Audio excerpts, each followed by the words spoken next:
Welcome back to the show, kids. You are tuned in to Bear Mode, a podcast review of the Bear. Tom Clark back here with you as always, joined by Big Tasty, Joe Higgins, and Jay Luft. And today we are bringing you episode number 2 of season 3. This is going to be a good one. If you guys were along for the ride last week for episode 1, we hope that you were.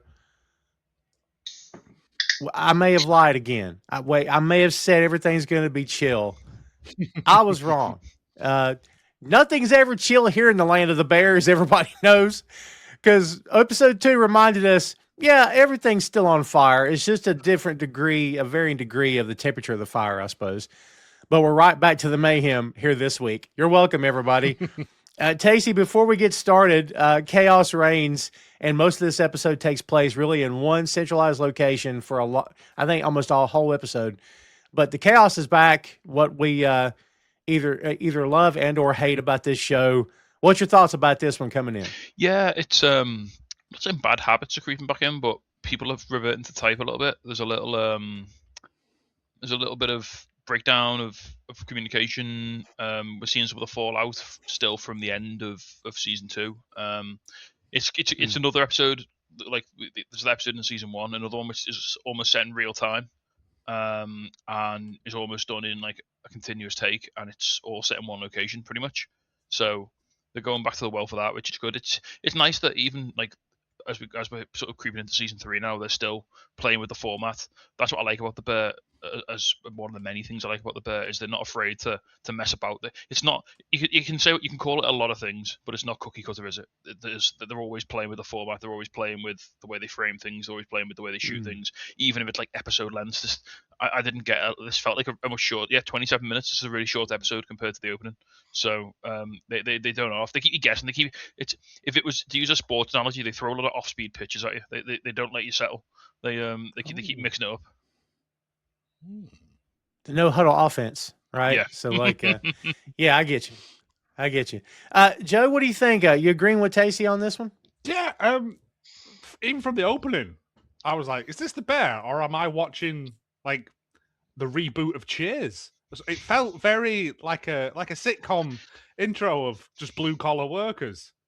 All waving at the camera, all just giving. Oh, I know, but I love that. Like, because you got loads of great stuff. That man making tortillas on that thing, I was like, yeah, that's so much delicious looking food.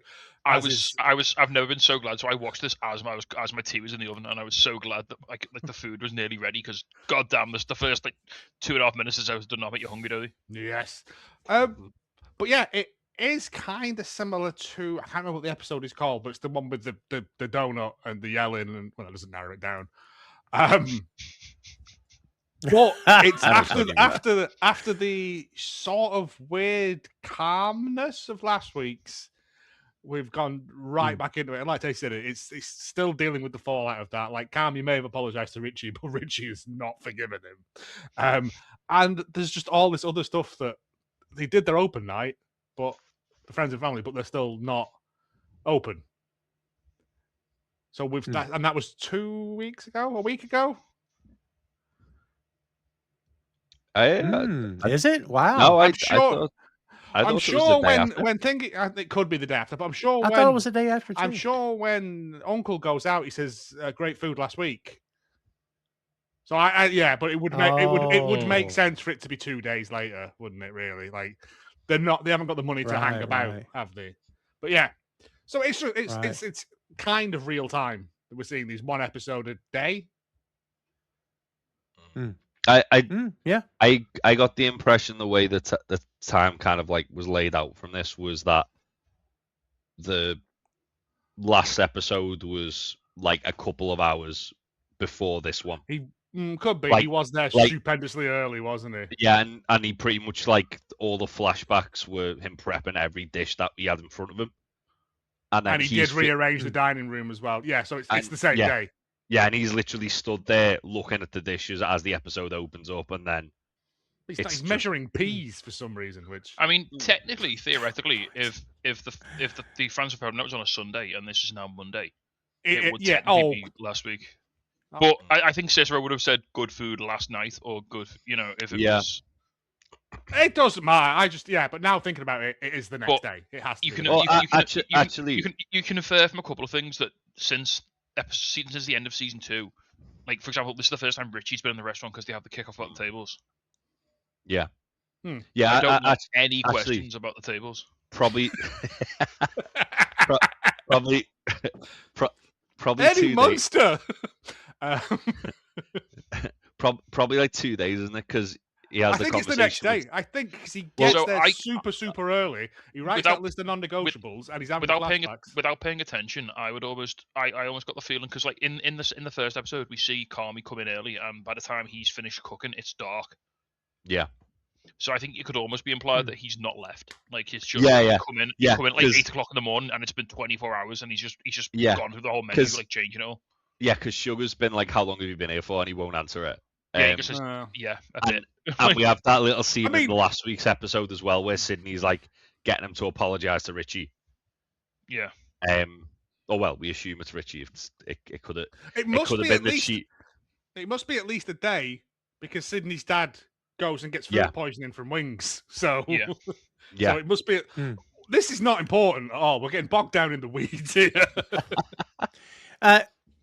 Jay, were you getting flashbacks to the chaos of season 2 when this episode happened? For you personally, this felt like a really very akin to a season 1 episode. Like it was, but like obviously season 1 episode, but redressed in like the new restaurant, because obviously like there's parts where like Richie and Carmy are being very like they were in season 1, but more sort of like, I said good day, sir, and shit like that.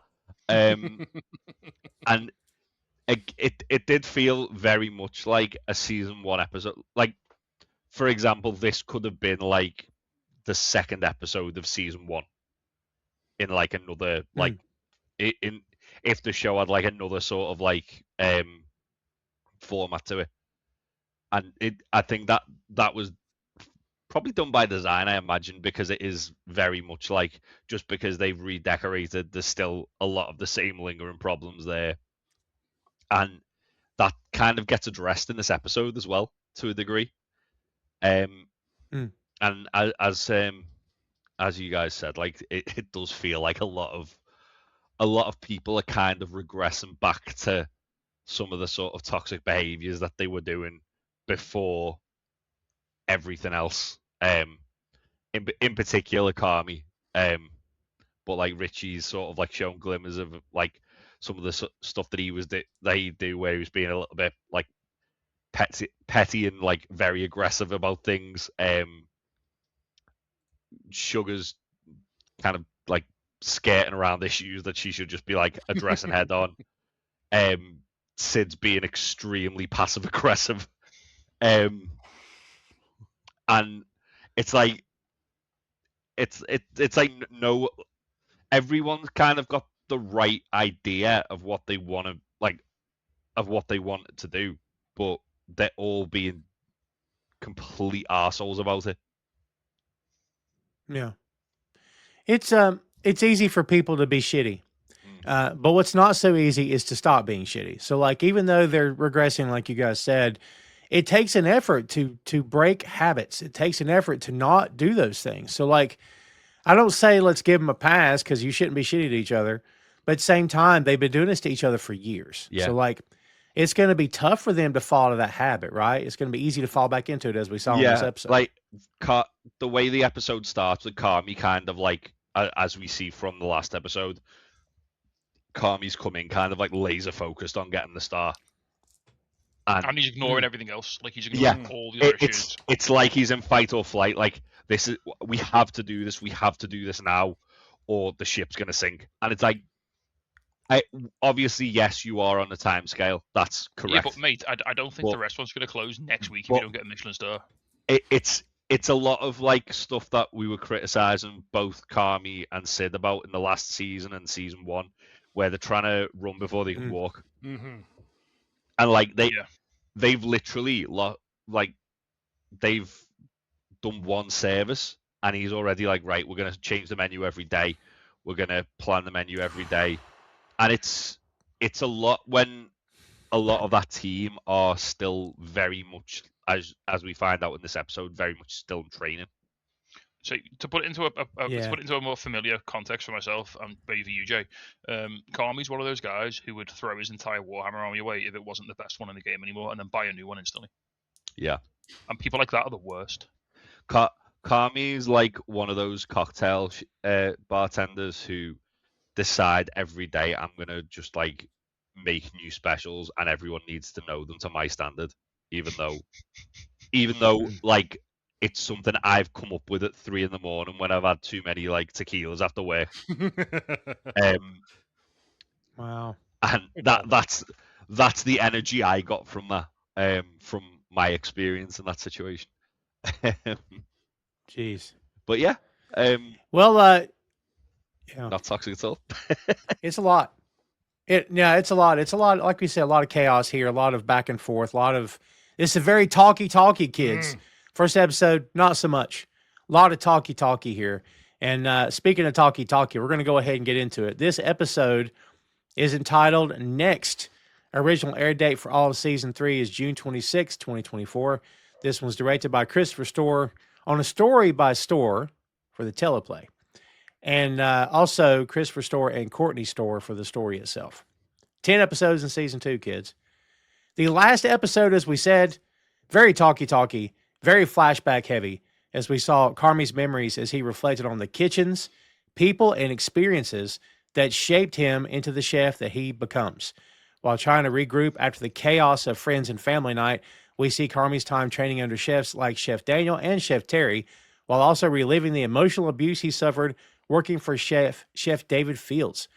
We also saw major moments from his past, including leaving Chicago for New York, memories of Mikey, his relationship with Claire, and the pressure that's followed him his entire life.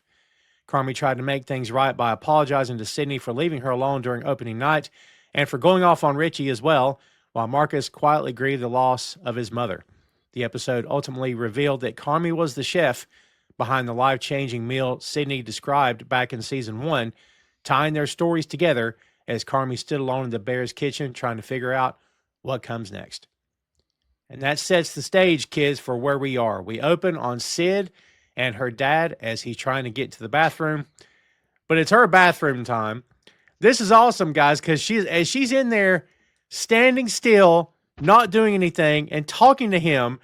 He's got to get in there. And I'm like, could you brush and talk at the same time? This man's got to get in. I was having anxiety watching her do nothing and just talking to him. I'm like, brush your teeth, get out of there. You know what I mean? I think this does like a really good job though of showing like it's not necessarily the fact that like she's even needs to use the bathroom there. She's like literally like just putting earrings on at the part we see.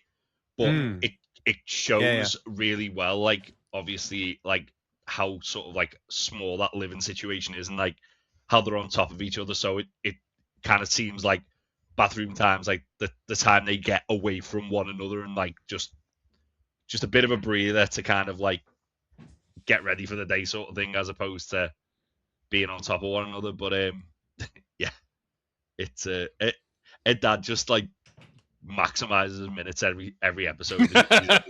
He's just brilliant. Robert Townsend's the man, boy.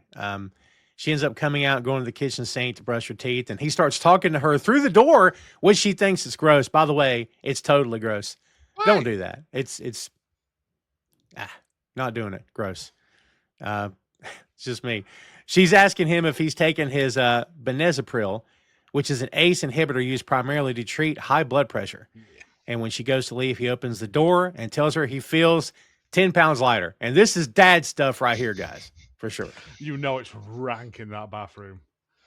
Like, absolutely. Well, she says, put my toothbrush back, please. guys, I kind of want to go to Ricky's. I reckon Ricky's is fine. I reckon he's eating too many of them. I reckon Mangus can't do the spicy wings no more, and he won't be told. He won't get the mild ones because it's not manly. Either that, either that, or he's lactose intolerant and he's having the garlic palm.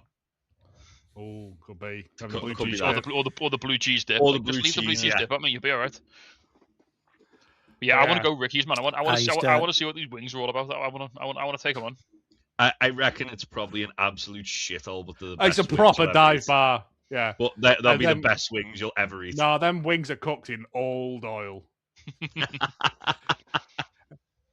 Oil that was found Right. in Desert Storm. Right, It's that's like where the that red, oil's from. it's the red goo from the Egyptian tomb from a few years ago. Oh, the forbidden Lucasade. Yeah. Why do people want to have that? Because I want mummy powers. You won't get mummy powers. Mummy powers. It's important. I mean, you'll be getting mummified if you eat that. It's important. So, Oh, Yeah. no, the stuff. Delicious. Ah, It looks so good one. good. But yeah, no, I mean, how would you? I don't. It's just dad stuff, isn't it? He's gone from work. Yeah. I'll go out and have something to eat. Oh, I'll just have these wings. The- And it's like every time he goes out and does this, he's got bad tummy the next day. What is it? He what is it Still he does it. works as again? I don't Ooh, recall I don't what he recall, does. to be honest. I want to say toll booth attendant, but that's not Well, right. Because he's trying to get Oh man, I don't know. in season 2. He's trying to get her a job in the airport, isn't he? He is. But I'm I assuming doubt it's I doubt he works in the airport. you could, he could be the guy that drives the little Yeah, I car don't with know. all the luggage on it. I could see him doing the bag screening. Sitting down, Yeah. like, watching the little monitor as the bags go past, like wings, Sure. wings, guns, wings. We hear "Save It for Later" by Eddie Vedder playing as we see the city waking up. Yep, this is the scene you guys were referencing earlier. We get a shot. I got all the locations here. It took like an hour and a half to get all of them, but they're all here. We get a shot of Diamato's Bakery, a family-owned Italian bakery and deli located in the West Town neighborhood of Chicago. And they're known for their Italian bread, square set Sicilian pizza, fresh cannoli. We also see a shot of the Chicago Tribune, what we assume is the United Center where the Blackhawks play, because I think we see their logo. We also see Schneider Deli, a modern counter-service Jewish delicatessen in Chicago. And so there's also Lou Mitchell's, a historic family-owned diner and bakery in downtown, opened in 1923. And we've also got LaSalle Flowers and Chicago Flower Delivery. And let's see, Tortello, which is a popular chef-driven restaurant. And Jim's Original, which is also a street food stand in Chicago. And the list just keeps going. And everybody's waving, which I thought was very cool. It was lovely. So, I think they just literally got Yeah. like the B crew. Just go and film people. To go to all these historic places. But like, what was that? It looked like a beer rock, like a delicious load of meat wrapped in bread and then just baked. I was like, yes. Load I of wouldn't little be pot stickers. Ah, I wouldn't be surprised if they literally just like had that from like outtakes of when they were doing the episode Sydney was trying like everywhere in season 2. possibly. And they've just yeah. they've just had that B-roll. Probably was saving it for like the opening scene of like episode 1, and then went, oh yeah, we can't really have that, and then like him like having a mental breakdown in the kitchen. So let's just leave that and we'll just throw it in at some point. We'll put it in some point, but it really Right. works. It's the city coming to life, which it does a lot of them establishing shots. I'll give it that. Like It kind of felt like the opening of like a Coen Brothers film. I thought, yeah, just like the way yeah. I I mean, it's it felt a lot like a season opener, like more so than the Yeah. start. So it makes episode 1 almost feel like a bit of a prologue, like a prelude. In between. And then this Yeah. is like here we are. This is the actual start of season 2, because you get the little splash screen, don't you? Saying the bear. You get or the pre-credits. You get like that little like you said, that little montage. It's much more like opening credits coded than anything for episode 1. I think as well, like this episode in a weird way felt kind of like a sitcom. In the way it was kind of shot in one, like It's a bomb episode. Yeah, yeah, and like it was all like one contained like sort of like scene, and there was a lot of like things that were unintentionally funny, and it kind of like that episode where Carmy's doing the cooking show and it's like a parody of a cooking show. This kind of felt like it was a parody of a sitcom where it was unintentionally like that, but it's got that sort of energy. If there'd have been a ooh every time someone came through that door, then, yeah. Well, there was a lot of people who were like just bit characters coming through. Well, that it's door like as Uncle well. just like, coming through, chatting shit, and then leaving again. Why the fuck was Uncle Jimmy even there? Because He fucking owns the place. Uncle Jimmy's getting illegal shit delivered to that restaurant. You don't need to know about He it. absolutely was. He absolutely sure. was. It's none yet. Yeah. There was definitely counterfeit jeans in that fucking box. Yeah. Yeah, like, you know what's not that he's not doing heinous crimes, but I'm thinking this isn't a box of cocaine. This isn't drugs. No. This isn't guns. This is just weird shit. You know what I mean? A load of antique Beanie Babies or some shit. Like He's not. Yeah. He's not gonna put the cocaine in like that place. Like that's like his legitimate business. He's gonna be putting like shit like counterfeit jeans that he can just blame on like it's like a big load of it's a big load of like illegally acquired baseball tickets or something, or like a load of Taylor Swift tickets that he's bought on the black market or something like that, you know. Right.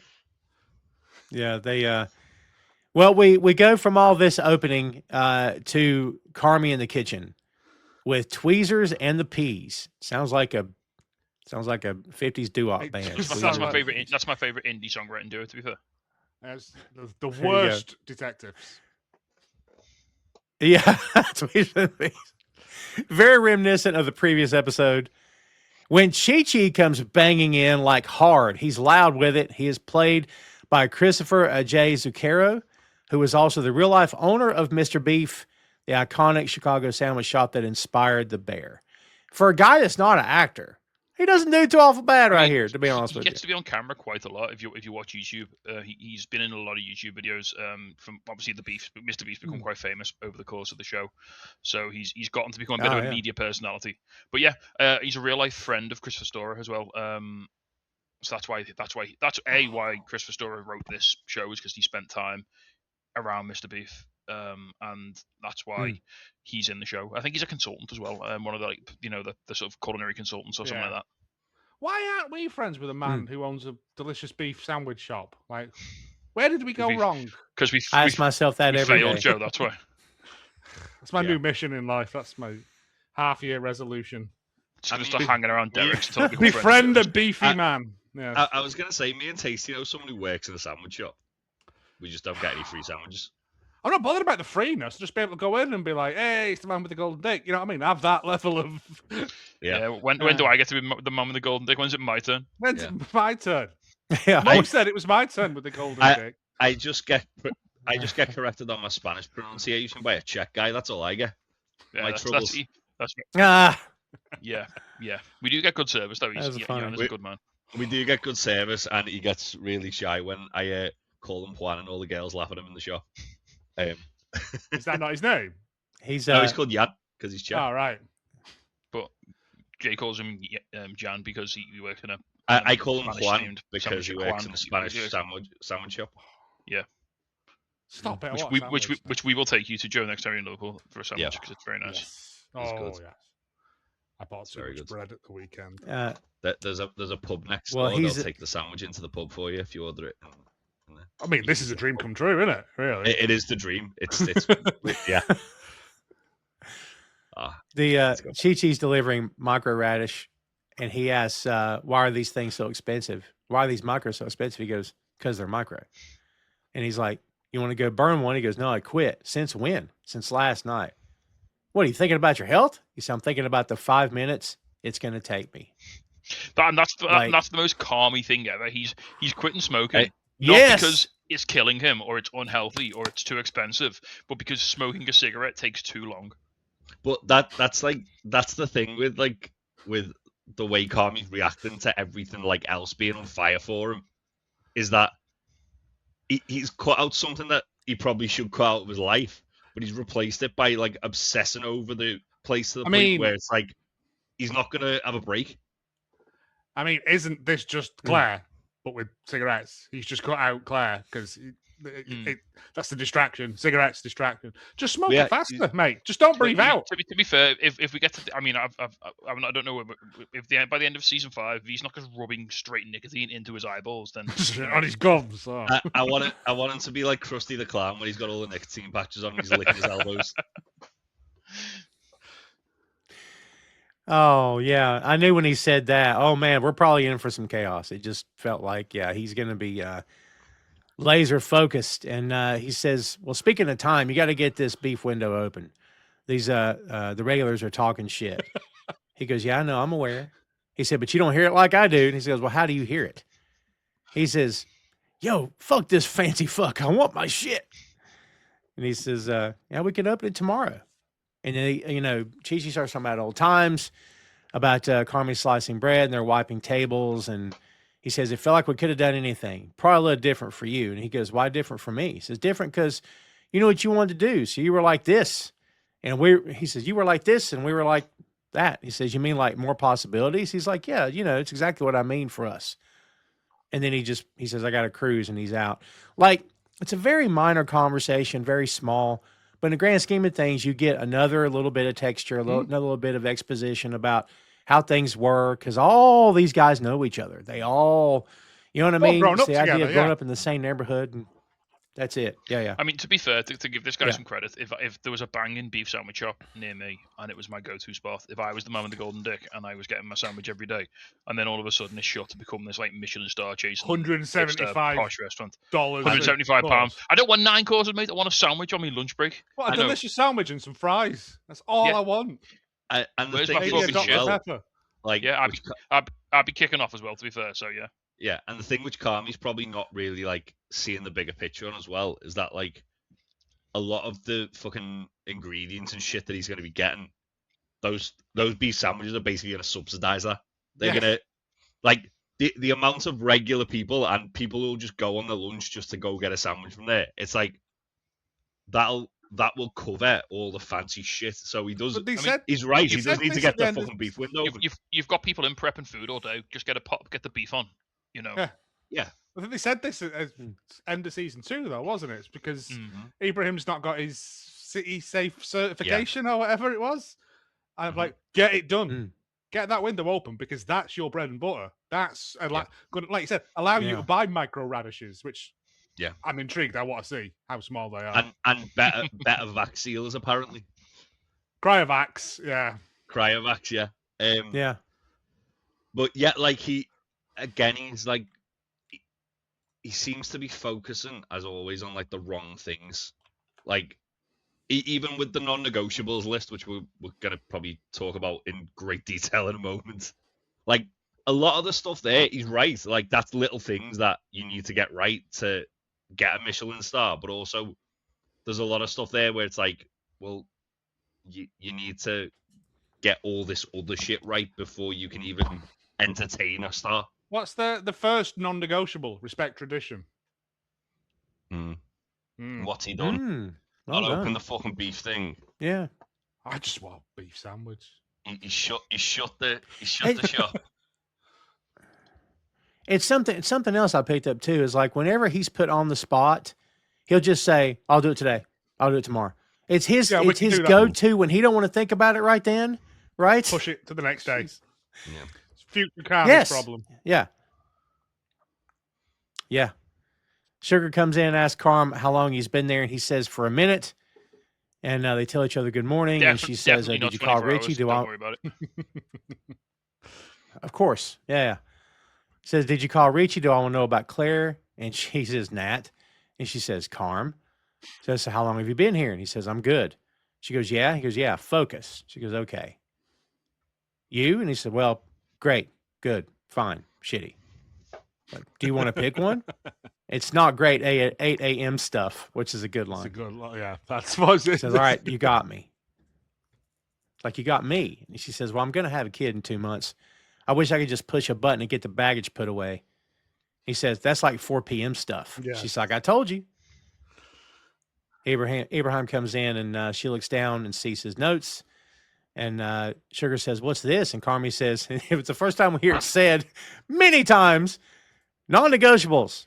This is how we do it correctly. It's how restaurants of the highest caliber operate." She says, "Respect tradition. Thank you, Joe. Push boundaries. You good?" Like, just like that at him. And he's like, "We got to be excellent every day, okay? Can you type those up and print out a bunch?" She says, "Bear." And he goes, "Please." The doorbell buzzes. This is where you cue the laugh track, and Jimmy comes in. And he says, "Hey, kids, that's for me." And so they just both tell him hi. Carm says, "What are you doing here?" "What am I doing here? Hold on. It's coming to me. Oh, yeah, I remember now. I own the place, so whatever the fuck I want." He's so good. Speaking of people who just steal every scene they're in, Yeah. Jimmy's outstanding in this episode as he is in every episode, but maximizing those minutes. Yeah. We get a mention of someone who we meet later on in the season who is Jimmy's right hand man and is a pip. Yeah. Right, of course. Carm says he apologized to him, and Cicero points to the thing on the wall. I said, "What's that?" It's a cryovac. Why do we need a new cryovac? It's a better cryovac. Better how? What are you asking me? Jimmy said, to stop spending my fucking money. Don't think I'm not seeing these Hippie these fancy new earthenware fucking hippie plates. Heard. Yeah. If your cryovac works, thank you. It just seals. It's just for sous vide and stuff normally. Why do you need a better one? I don't. No, it's a cryovac, so it freezes and it vacuums. Maybe you should. I think it's for like flash. Like a lot of stuff's like you like flash freeze your veg, don't you, in bags? So like, and then you boil, and you can like sous vide them. Well, not sous vide because that's the pressure. That's a whole thing. No, then but you can if he's changing the menu every day, and Tina's having to go to the farmer's market every day, why are they having the cryovac stuff? Because he saw it on a hipster thing and he really wanted one. See, I'm with Jimmy on this. Stop spending my fucking money. Yeah, just if you can't cook a good fucking meal with basic tools, then you're not a good chef. If you need a cryovac to make a good dinner, call it a day, mate. You know. I did look at game one. Yeah, Sugar keeps reading the notes, and it says, shirts perfectly pressed, personal hygiene, know your shit, break down all boxes before putting them in the dumpster. Yes. No surprises. That's a good one, actually. I'm here for that. Best part of the day, that. Never repeat ingredients. Technique. Spelled wrong, but whatever, she says.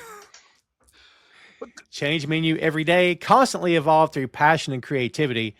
And something about teaspoons that I can't really read. And here's what I'm going to tell you guys. As she's reading this, I'm thinking, this is something you present to the team 4 weeks ago. Yeah. This reads like the ramblings of an insane person. This is a manifesto. Like, yeah. I think it. So the problem he's got is you're right, Tom. He should have done this way earlier.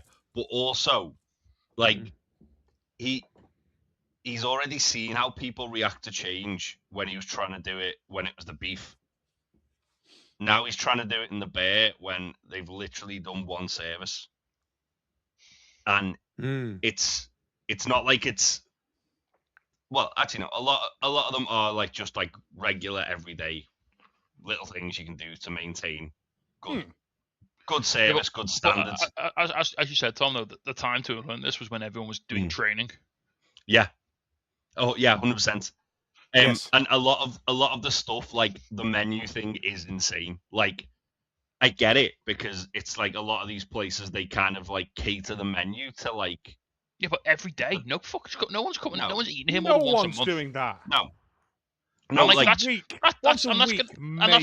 that's gonna possibly hurt you like once a week. Like, imagine if you go on a Monday night and you have like the best like seafood dish of your entire life, and then you tell someone, "Oh, go get." Oh wait, you can't. It's gone. Yeah, look at it this way as well. In this day and age, the thing like it shouldn't be every day. It should be like monthly at most. Like, at least monthly, I'd say, or weekly if they really want to be pretentious. But daily is fucking insane because it's insane. There's no way you could make money at doing that. Look at the culture of like foodies today. It's all on Instagram. So if look at even the episode in season 1 with the food where Sydney made the special and then like gave it to the food critic. Yeah. Ribbon and then of he took a picture, wrote an article about it.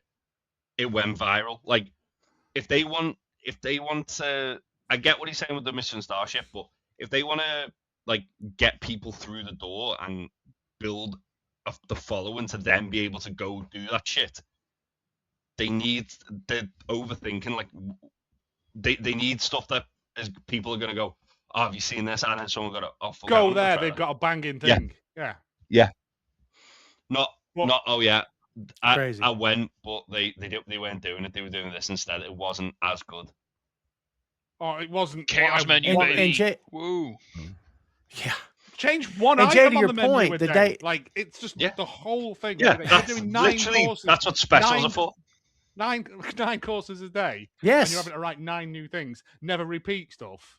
You ain't doing it, man. There's only And- like 4 things. And in Jay, the world. to your point, Jay, about what you said about, when the guy, she made the dish and he took a photo of it and everything. The next 2 days, people came in asking for that dish. Yep. Yes, Like, jeez. Yeah, I'm with you. It's potatoes, cheese, some it's, kind of it's- chicken, spaghetti hoops. That's the 4 major food groups. Everything else is just a combination. spaghetti It's hoops. just a combination of those, isn't it? Should listen to Richie and put that spaghetti back on the menu. I'm just saying. So I'm still angry that So- they do that tin away with like 10 grand in it. Carm says, mention teaspoons, and Carm says, yes, I'm sick of running out of fucking teaspoons. She says, so you think we're ready to constantly evolve through passion and creativity? He says, we're going to find out. She says, Carm. He goes, yes. She goes, why are you doing this? I can't waste that much time.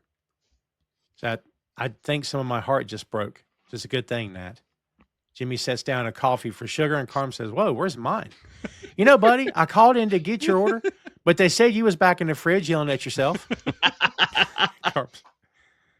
Carm says, thank you.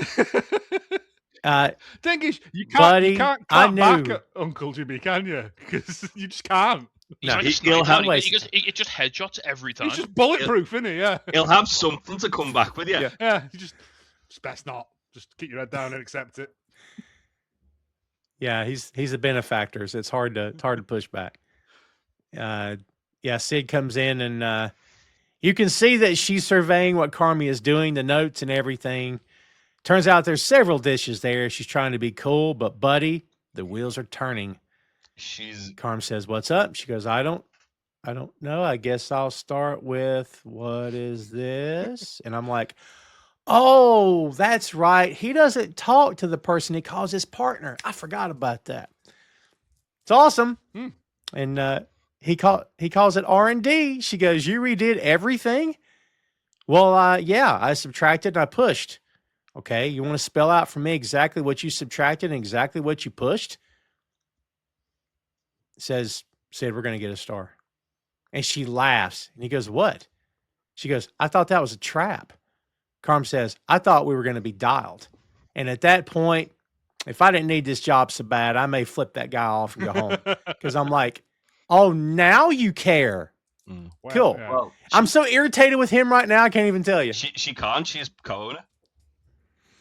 She said she wanted that. Like this is the thing again. Like she's acting in that way, which is understandable, but also like this is where, like we were saying about how there's a lot of talking in this episode, but they're not talking about things that they need to be talking about. Like this is where they go, okay, let's talk about what you're like. Instead of Sydney being hostile to Carmy about what he's done there, she could actually like have a conversation with it. Instead of like Carmy basically being like as laser focused as he is, he can explain why he's done everything to better illustrate to her, like, oh yeah, this is what's going to make this dish a little bit better. It's just a little tweak, but it works. But they don't. They're both so kind of like passive in the way they're treating it that it does just seem. It seems like he's basically deemed her dish as not good enough. Even though he actually says one of them was perfect, one of them didn't need altering. It's perfect. I've just made it just for this, but it deems that he doesn't think a dish is good enough, and she doesn't think that his criticism is good enough at the same time because of her reaction. And it's like, well, that's probably why you're all at each other's throats all the fucking time, because you don't actually communicate this shit. Mm-hmm. And once again, he's kind of doing the things that Joe McHale did to him. Yeah, but he's got no one to put him in line with that, like those traits that he was. He's perpetuating the cycle. He's passing the trauma down to the next group. Like he's got no Chef Terry to tell him to calm the fuck down. He's got no. Yeah. He's got no. Who's the other one that was dead nice to him? The French guy. Chef Daniel. Yeah, he's got no Chef Daniel to just be nice. He's he's literally just channeling all of Joel McHale because he was angry in a fridge for a night and he's lost his fucking mind and ruined his life at the same time. Well, she says, thank you for saying that, but you still changed all my shit. He says, it's our shit. And it's just some adjusting on the planing. The scallop was perfect. We don't need the 6 other fishes. The ribeye was too big. This is a cleaner plate. Instead of the bucatini, we're going to do a large raviolo. And she says, yolk inside. He says, yolk inside and pancetta dust. But potato chips on the sea bass. And then she says, is that a boulad nod? Nod to that. And he says, yes. And we're going to ditch the cavatelli. She says, better for service. He goes, right. I'm going to change it every day. Cavatelli or raviolo? No. Everything. All of it. We're going to change it. They were okay for a half second. They're on the same page. No, the menu's still a work in progress, right? So we're trying to make it more efficient. We've seen what works, what doesn't work. Right, that's fine. What? You're doing what? Every night it's going to change. Get out, you mad bastard. Yeah. Right. But even then, like, the way to do that is we do a different menu each day of the week. Like, as in, Monday we do this menu. Oh, Monday Tuesday we just do, Friday we do fish. Yeah. Yeah. Not, oh no, we're not going to repeat ingredients. We're going to, because, I mean, he's going to run out of ingredients. Can't use fucking pasta the same day. Come on, Carmy, you lunatic. But you're going to be knackered. You're going to be like, that by Thursday afternoon, you'll be like, pot noodle and chips. Like, what's left? And, as I say, like, she's do it for a month. Yeah. Do it for a month. Yeah. She says, why? In other words, why are you changing it? So they can see what we're capable of. She says, who's they? Which, it's a good point. Who are you talking about? Who's they? They. It's the fucking Michelin man. Going to check his tires and give him a star. Carm says to Sydney, can Tina do farmer's market? Says, probably, but she didn't answer my question. And he says, oh, and there's a DocuSign in your inbox. Did you see that? She says, no. Saying what? It's a partnership agreement. You mean that. There's a vetting schedule. And Sugar says, vesting schedule. Carm says, vesting schedule. And Sid says, okay, and what does that say? How much this place you're going to own? Sid just stares at him. He says, you okay? She says, I feel like I've been here for an hour. And he says, yeah, it's a lot. Yeah, but you look at the clock and like 2 minutes have passed. I'm not saying, tell me what you guys think.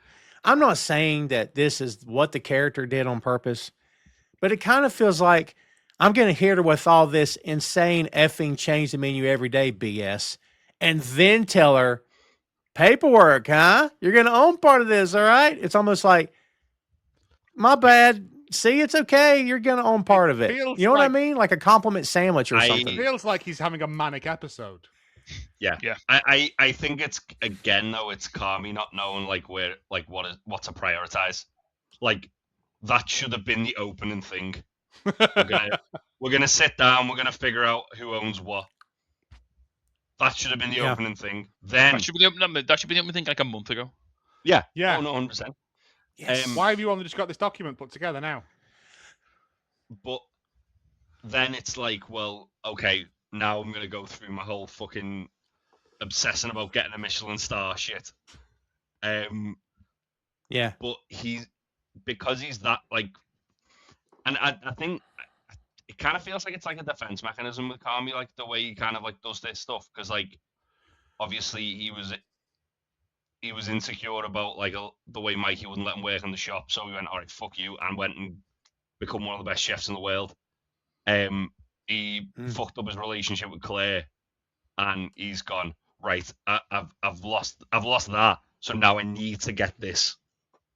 And I mean, it's good that he's got goals and he's driven and he's putting himself into his work when he's like trying to distract himself, but also as we find out later in the episode, it's really fucking not. It's a really fucking terrible approach to like go for. But it's also, I also deflect from anyone asking him about Claire. Mm-hmm. If I just throw all of this at them, they've got to deal with that, and they can't ask me personal questions. Yeah, I guess as well. Part of it's probably he just wants to, rather than focus on the first night, where he was largely not part of it. he got locked in the fridge, and then he wasn't part of like what was deemed a pretty successful night. He instead has come out like it's like when someone who owns like a bar or something like has like a really good night and then goes, right, I'm going to change this and this because I wasn't part of that. I want the success for myself. That's kind of what he's doing, and it's like, oh, yeah, sure. If you want to like improve this restaurant, great. But also, some of that probably didn't need that much improvement. Yeah. He says, I want to push you and that you can push me. And that's what you wanted, right? He pops some nicotine gum in. She says, you quitting smoking? He says, I'm trying. Yes. Says, have you talked to Richie yet? Because, and Carmen immediately cuts her off. You can see the look on her face when he cuts her off. And he says, Ibra comes over and says, Carmen, can you take the beef out of the fridge, please, chef? Ibra says, yes, chef. And then Sugar's back in the kitchen. Sydney is reading Carmen's notes. Non-negotiables. Yeah, Sugar says, I have nothing to do with it. Explain, Carmen. Carmen says, that's a bunch of stuff. Sugar says, oh, that's great. Good job. Carmen says, a bunch of stuff that's going to make this place more efficient. Sid says, so this is the list of things that you made? He goes, yes. Sugar says, he also made a DocuSign. Did he tell you that? Sid says, yep. Sugar says, it's an exciting day. As soon as she says this, you can see that Sugar is not feeling, or Carm says it's an exciting day, I think. And as soon as he says this, you can see that Sugar's not feeling it. Apprehension is not the word, kids. It's all over Sydney's face as well. Carm said, no, it is exciting. And Sugar says, the computer drafted the agreement, so make sure to have a lawyer look at it. Sid says, wait, which computer? The computer. Is that like AI or something? They both say, Nicholas Marshall. Sid says, oh, the computer is a person. Of course. Why wouldn't he be? Like, dude. Computer. Again, not organized, Not organized. And she says, well, I don't think I have a lawyer. I think I know one. Carm says, yes, you do. Sid says, who? And they both say, Pete. Yep. Pete to the rescue. Sid says, and she's reading the notes, constantly evolved through passion and creativity of the place. Is that what you think mise en place is? I think it's how you pronounce it. And by the way, it's a French culinary phrase meaning everything in its place. Yeah, mise en place. Mise en place. Thank you, Tasty. Richie comes in. Get ready for this. Good morning, team. How's everybody feeling? Hey, Chef Sid, have you seen my iron? Also, when you have a sec, would you ask Chef Carmen what the fuck you did with my tables out front? And then it all just goes downhill from there. It's just two little boys fighting, isn't it? Yeah, this is the most immature thing I've seen in the entire show. Yes. The entire show. Chef Sid, will you tell Richard? There's no doubt about it. Will you tell Richard? I don't know where his iron is. Yes. It's when Homer and Lisa are arguing when Lisa becomes a vegetarian. What do you tell Lisa? Yes. I just want to drink a glass of syrup my breakfast like I do every day. Yeah, so I set him up for success and arranged his tables in a more efficient pattern. Richie goes, is that what you did? Yes, that's what I did. It was really funny. I walked in. It was so strange. It looked like the person who had done it previously had never left the city of Chicago. You keep the city of Chicago. I don't know. Yeah, I don't. It's another example of Carm. So far, Richie hasn't took a shot at all. But Carm has already made it personal, and then it just gets worse. Like, well, Carm says zero. Like, go ahead. Carm even says to him, doesn't he, about like the shout, like when Richie's like, "You've not apologized to me for shouting at me and saying all those things," and Carmy's like, "You were shouting at me too," and he was like, "I was shouting, I love you."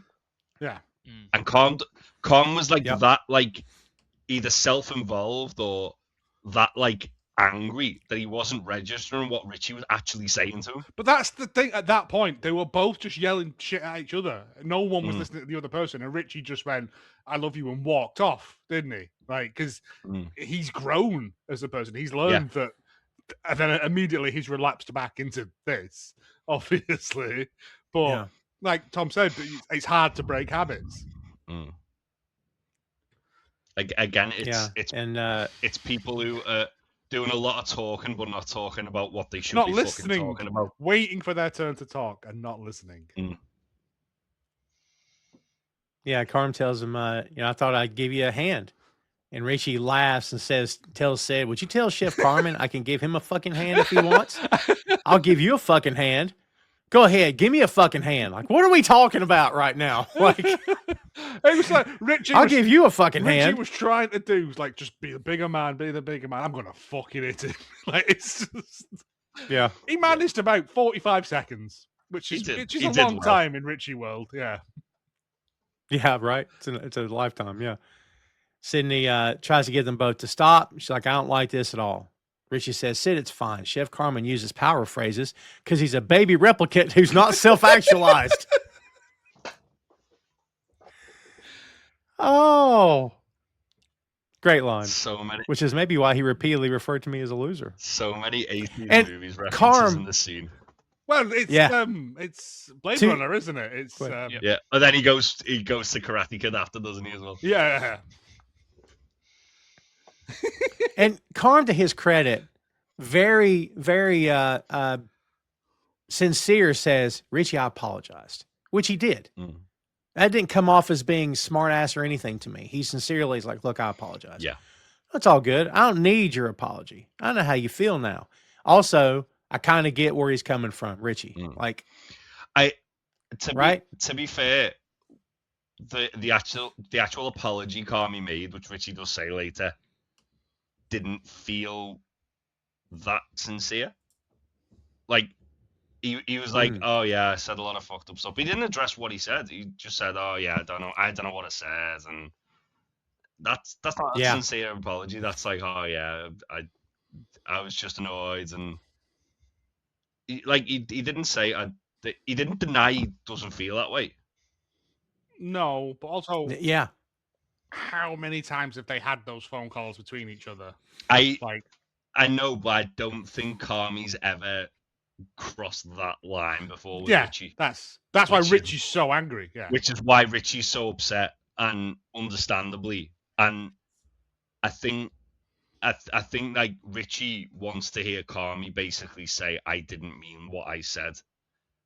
Not, I'm sorry for what I said, because, as I say, he can apologize as much as he wants, but he's not told him he doesn't think that.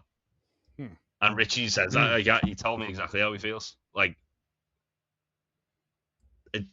so even though Carmy sincerely is like, I apologized, I still think he needs to do more in that situation. I agree. Yeah. And Richie says also, I respect your honesty and bravery from inside a locked vault. That popped me pretty good. Carmen says, you know what? Matter of fact, Chef Sydney, I don't remember Richard apologizing for all the shit he was literally screaming at me. Richie says, like, I love you. And Carmen goes, what? And to your point, you guys, he didn't even hear him say that. No. Yeah. He didn't hear it. That's what I mean. I think Carmy... Like, he heard it, but he didn't hear it. Yeah. You know? I think Carmy was that angry that he was lashing out at Richie because he was the nearest person to him. But also, I think old Richie would have just took it and gone, fuck off. Whereas now Richie's a lot more mature. He's actually took it on board and gone, this is someone I actually really care about who's saying this shit to me. Someone who I thought I was a dickhead sent me to better myself because he believes in me. And now he's saying all this. Yeah. It's hurtful, man. I understand Richie's point, but also, come on, stop acting like toddlers. Like, oh yeah, no, 100%. But that's the thing about it. It's a genuine grievance. But instead of dealing with it like mature, responsible adults, they're going, Mum, tell him. All they need to do is, if we've not learned anything from Ted Lasso, go and have a beer and then have a fight. And then go to Juno Temple's house and ask her who she loves more. Yeah. And it'll all be fine. Burn all your stuff in a bin. Yeah. But realistically, all you need to do is just after this service, go for a beer, sit down and talk it out like fucking adults. They won't, because neither of them wants to back down. Yeah. Yeah, Richie says, you know what? I'm keeping our shit separate from this shit. Like a goddamn G. Out there, that's my dojo. Shit gets rearranged without my approval or consent. It creates an environment of fear, and fear does not exist in that dojo. Both Sydney and Carmy make a face when he says this, just for the record. Yeah. Carmy says, Richard, I added two more tops because all those 4 tops were fucking nonsense, okay? Richie says, you added the 4 tops in the first place. Carm says, I moved the flowers because, Jesus, that was a lot of flowers. Sugar's just watching all this happen, and the guys are starting to get really loud now. Carm says, I can't keep apologizing, and you hear Richie scream, those flowers are elegant as shit. And Carm is like, and you're screaming, am I? Yeah, you are.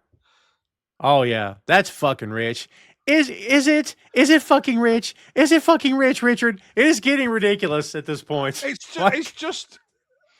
It's like a married couple who who have been together and just hate each other, but they can't go away because they secretly look like they love each other. But it's not even an argument. It's just whatever you say, I'm going to go ooh after it. It's just nothing. This is what I meant, where it feels like it's like a parody of a sitcom, because that was like a proper like sitcom line. I thought we agreed to never do the voices again since that week. It's Oh man. Richie tells Sid, sorry, Sid, it's just textbook sublimation. What the fuck? What the fuck? And Richie says, seen it once, you've seen it 1,000 times. Sid says, I actually don't know what the fuck to do right now. And this is when we get the first electrical hum and the lights are glitching. Sid says, oh my God, am I finally having a stroke?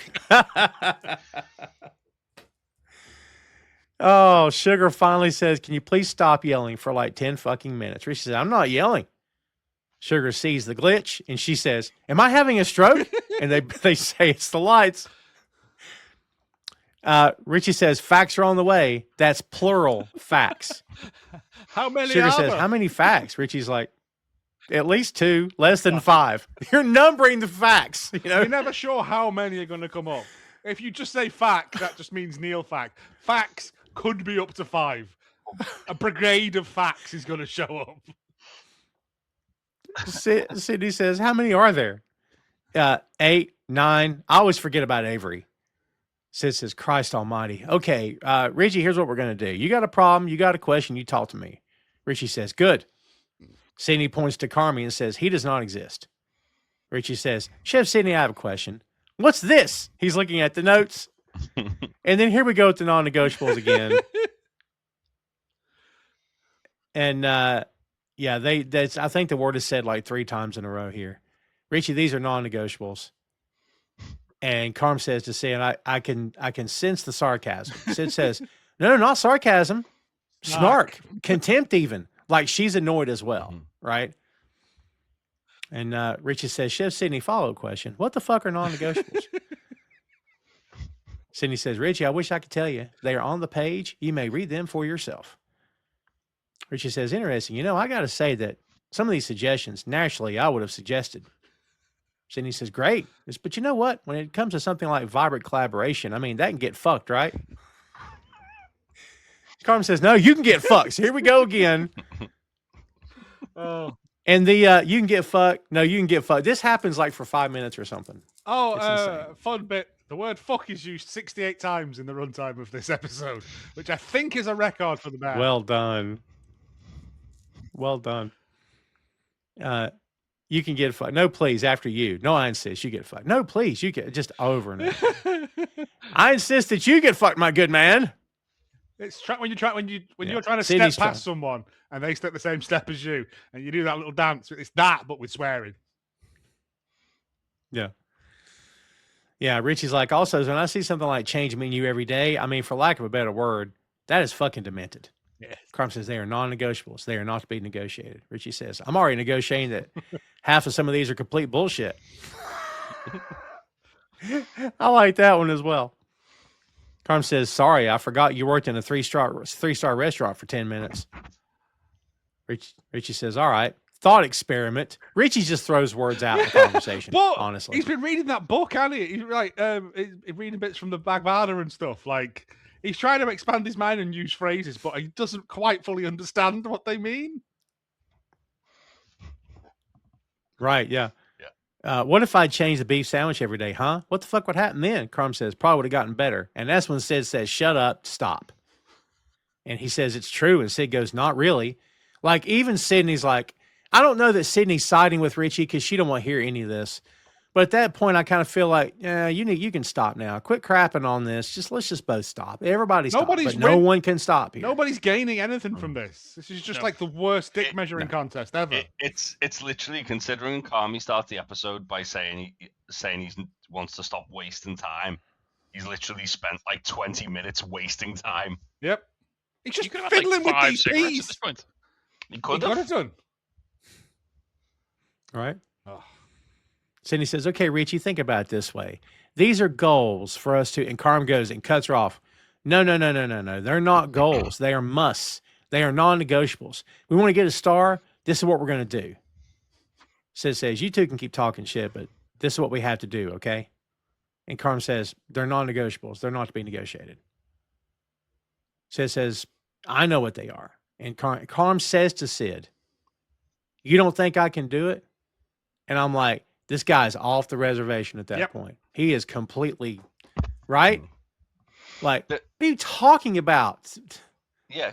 The thing is Go as ahead, well, like, if anyone there knows how to do it, it is Carmy.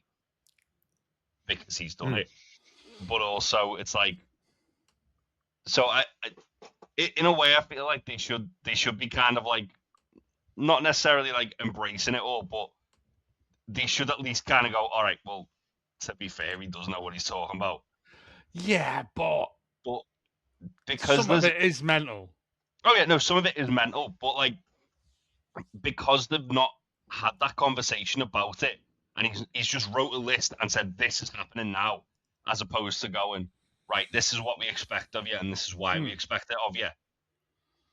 Like, if you actually explain that fucking list to anyone there in detail, they probably go, oh, actually, yeah, that kind of makes a lot of sense. That makes a lot of sense. It's like even like, to go back to Richie going on about the tables, like, Carmy doesn't walk the floor. Carmy isn't waiting tables. So him changing the layout, Richie's right, it does fuck up the floor, because Richie probably knows that floor like the back of his hand. And his floor staff probably know that floor like the back of their hand. If he's changed the layout, they have to rethink them walking the floor to get like, oh shit, where's that table now? Well, I mean, as it turns out, they don't have any serving staff. Yeah, so you say they, Jay, but there actually isn't anyone working there at the moment. Richie Fack and sweeps them. Yeah. Yeah, she says, are you for real right now? She says, I think you've managed in a miraculous way to make this about yourself. Tasty. That comment, what do you think about that? Is that true, what she told him? It's Carmy back to Carmy, isn't it? You know, he can't, he struggles so many times he has no empathy.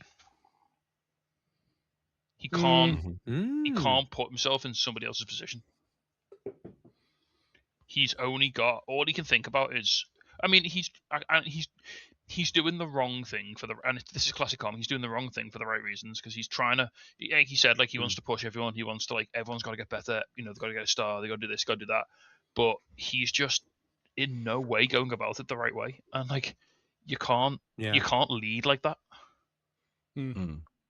Yeah. You can't drag people That's along. fair.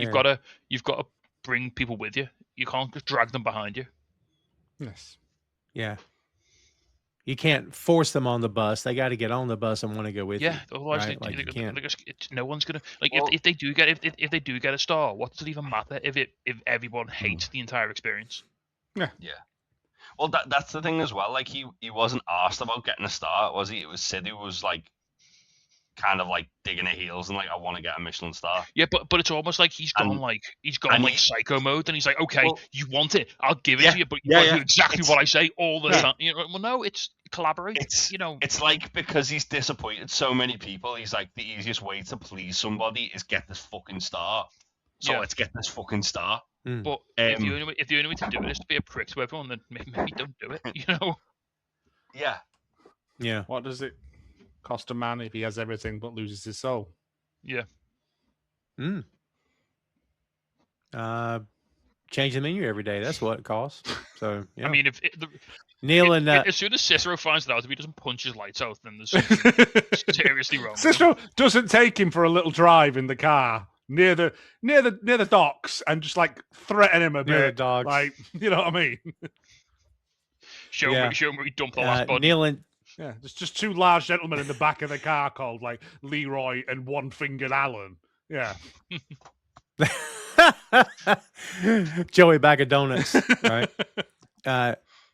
Neil and Ted, the two facts come in. Neil hands Richie the iron. Richie says, "The fuck you been doing this?" I wanted to iron Neil my says, suit. "I wanted to iron my suit. This is I want to look sharp." Ted goes, "He looks good. Does he look sharp?" Like clueless. it's, No idea what's it's going made on. of fresco wool. If you iron that, you'll look like a stingray. It's a I love brilliant that. line. I love that. I also love the idea of The electrical- Fax never Go had nice things because doesn't know how to handle nice things. I mean, ironing wool. It's The, ugh. The electrical hum happens again. Neil says, "Am I stroking?"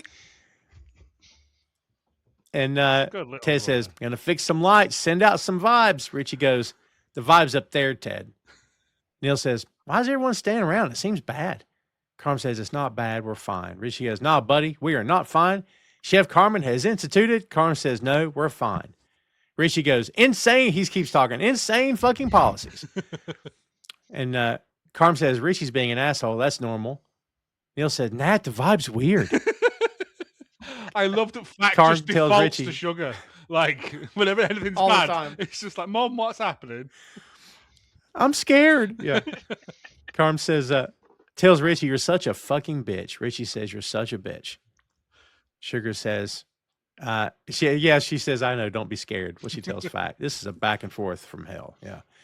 Neil goes, "Why are you guys always so mad?" And they both at the same time says, "I'm not mad."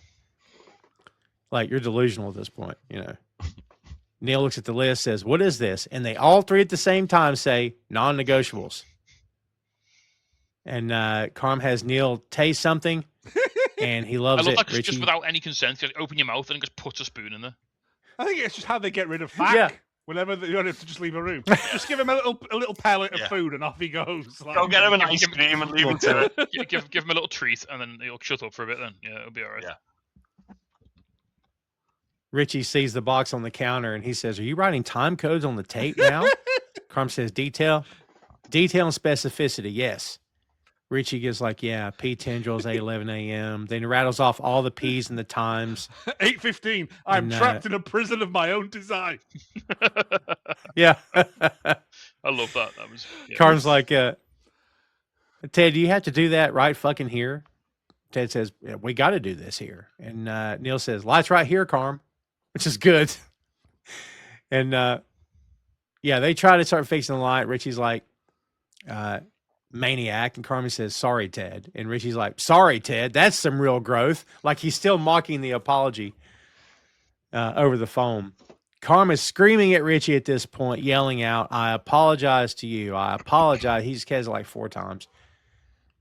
And Richie starts imitating Carmy on the voicemail. "Hey, man." And like trying to do the thing. And as all this is happening, Sid is stressing.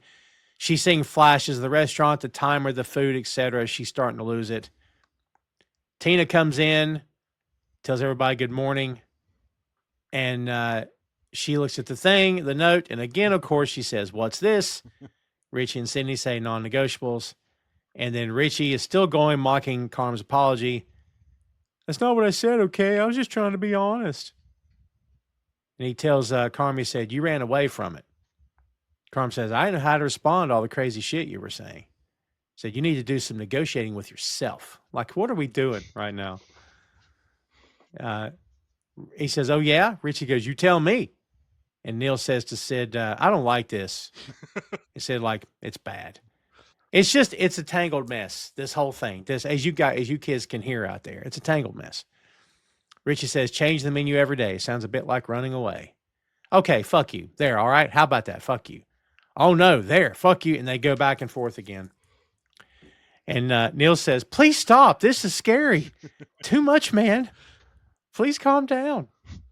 Tina says, you gotta chill this shit out. "And what's with the menu change? Every every day Jeffrey Ballet? Jeffrey Ballet. Yeah. Carm says, yes, every day, Tina. Tina says, is that kind of crazy? Carm says, it's not crazy. We can do it.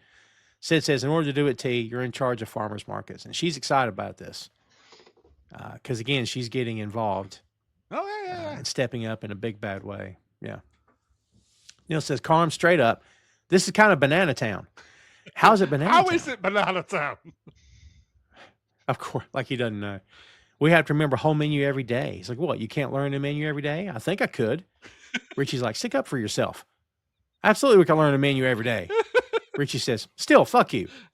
You know. I love that the fact was like, I can't learn a menu every day. Yeah, you can. Yeah, I can. It's like, fact just repeats the last thing you say to him at times. He's so beautiful. Yeah. Neil says, okay, this is still crazy. And Carm snaps and yells, not crazy. I am not crazy. And Neil says, I'm not saying you're crazy, Barry. Like, once again, guys, Carm is making this all about, it's me against everybody else. It's me.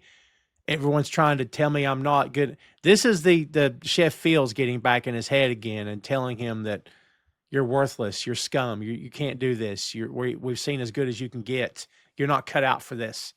And I'm like, you're not in that environment anymore. You got PTSD from working with that dude. These people care about you. Right? Like, you don't need to act this way. Richie says, ask Claire if he's crazy. And everyone immediately stops. Yeah. And then Richie realizes, he goes, that was a little low. Kudos to Richie for knowing. I think this is the second time that he's caught himself and he's admitted, all right, that was too much.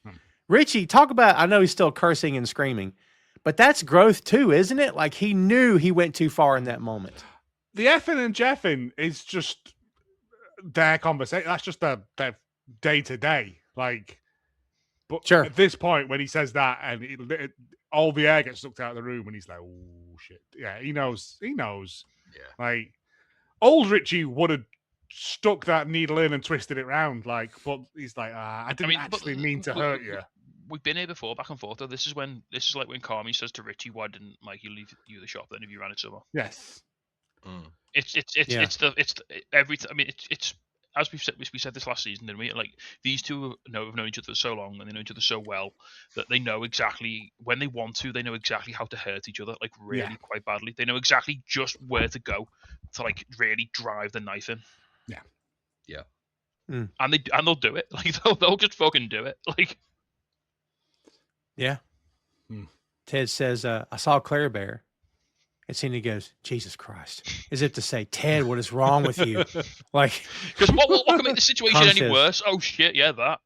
Yeah, but Ted's just changing a light bulb. Like, he's just making conversation, man. He's just saying he's not.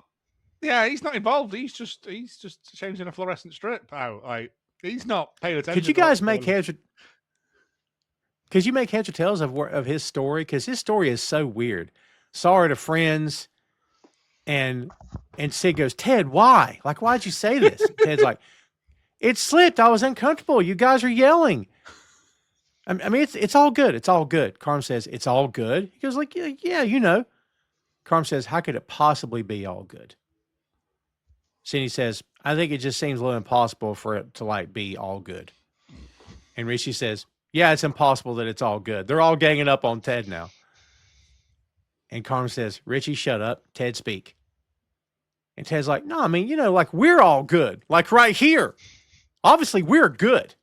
This little cul-de-sac, we're good with her. You know, but like you're not good with her, Carm. Like, it's not it right now. Like, it's like you're dusted. He's laughing. He's like you're like, sweep his ass up. You're dusted. It's the best part of the whole episode for me, man. Sweep his ass up. Carm's like, no, we got it. Like, you can stop now, you know. Ted said, no, listen, Carm. If good is right here, you know, then like you're like here. And he lowers his hand. Sid's like, Ted, that's above. And Carm's like, that would mean I am good. He's like, no. Like, I'm on a ladder. It's different. And yeah, so like, he basically puts his hand out and says, we're here, and Carm's here, and he raises his hand above where the previous mark was. I'm like, dude, that's the wrong way. He's like, no, yes. I'm on a ladder, so because I'm high up, like, higher is worse. Like, yeah. Right. Yeah. Ted says, I'm backwards on my way up and down sometimes. It's like, you're under the floor, G. You're under the building. So I think this is just. Carm's I like, think the whole point of this "All right, I conversation is got just Ted just panics and like should not. Yeah. As soon as he mentions Claire, he knows he shouldn't have brought her up. Like Yeah. because that's the last thing Carmy needs to hear about now is what Claire's up to, or even just being reminded that Claire exists. And then it's just his sort of anxious, motor mouth way of trying to backtrack and explain. Oh no, it's actually fine. Well, not for you. Actually, it's not fine because you're kind of fucked with her. But everyone else is. It's fine. It's fine. But no, not for you. But it is fine. It's weird. It's like Neil can immediately read the room, and Ted doesn't seem to have that skill because he just talks. And like he doesn't realize till after he said stuff that did I screw up? Like yeah, it's funny. Richie says, I don't know what you said to Claire. If it's like what you said to Richie says, I don't know what you said to Claire, talking to Carm. If it's like what you said to me, and suddenly a light bulb falls down to the table, Ted says, sorry, I'm gonna get this right here. That's on me. So like he keeps working the whole time. Ted says it's not broken, which is cool. Like he's still in his own little world. Well, if it was, He's like, if it broke, what'd you say all to her, that Carm? would be All the spooky Yeah. dust would go everywhere. all that kitchen would have to be scrubbed out man. again. Yeah. Yeah. Do you think they just put Tina says, what'd you halogens say in to her, there? Carm? Yeah. That stuff's supposedly dangerous inside those bulbs too. Yeah, but you think Right? if it's a new That's what I fitting always like that around food, you'd just put halogens in rather than spooky dust bulbs. But Yeah. It's a good call. Yeah. it's not important. Tina says, well, they spent all the other money. Tina says, what'd you say to her, Carm? He says, I don't remember. Jimmy comes in. What doesn't he remember? Jimmy and his tiny And Sid coffee. just mouths the word Claire. Yeah. And then they go back and forth with the fuck yous again. Jimmy says, Bear? And Cindy goes through clenched teeth. She goes, Claire. Oh, what are we saying about Claire Bear? Richie says, ask fucking Chef Carmen. Jimmy goes, Chef Carmen, what did you do? And why did you say it like that? Jimmy says, trust me, I have to say it like that. And then he suddenly stops and looks at Ted and goes, hey, Teddy. And Ted goes, sup, pimp? Just like that. I love how like the one. It comes from that. I love how the one universally accepted fact amongst all of these people is that Claire's just really nice and doesn't deserve any of this shit. Yeah. Yes. Again, they've all grown up with each other. Like they've known Claire since she was when she was this high or this high. I get turned upside down. But yeah, but no one knows what Carmy said and this is the crux of it, isn't it? And to the point, as Yeah. I think we sort of touched on this last week. I don't think Carmy really remembers what he said. Like No, to the- he's like, coming down off that adrenaline of spitting on the door at Jimmy, Richie. Carmy was a ball of white hot rage at that point. Yeah. Like he was having a fucking meltdown. He then said that to Claire because he was just all that doubt and all that like. Basically, he was in solitary confinement for the night. Like he's lost his fucking mind in that fridge. Said a lot of shit that he didn't mean, but also because he was. It's almost as if, and again to kind of like side with Richie a little bit here, it's like. Because he feels as if because he was locked in that fridge and he had a shitty night, he gets a pass for being a shitty person, and he doesn't. He's not. He needs to apologize to Claire. He needs to apologize to Richie properly, and not like just. It's not everybody else's fault that he got locked in the fridge. Like it was his funny responsibility to get that door. It's Carmy's fault he was locked in the fridge because he was like, I want a final say. I'll do it tomorrow. Well, even if that wasn't his job, it's no one else's fault that he got fucking locked. You can't take it out on everybody else that you got locked in the fridge. But he because he was like being a control freak about it, he wanted the final say on the fridge door.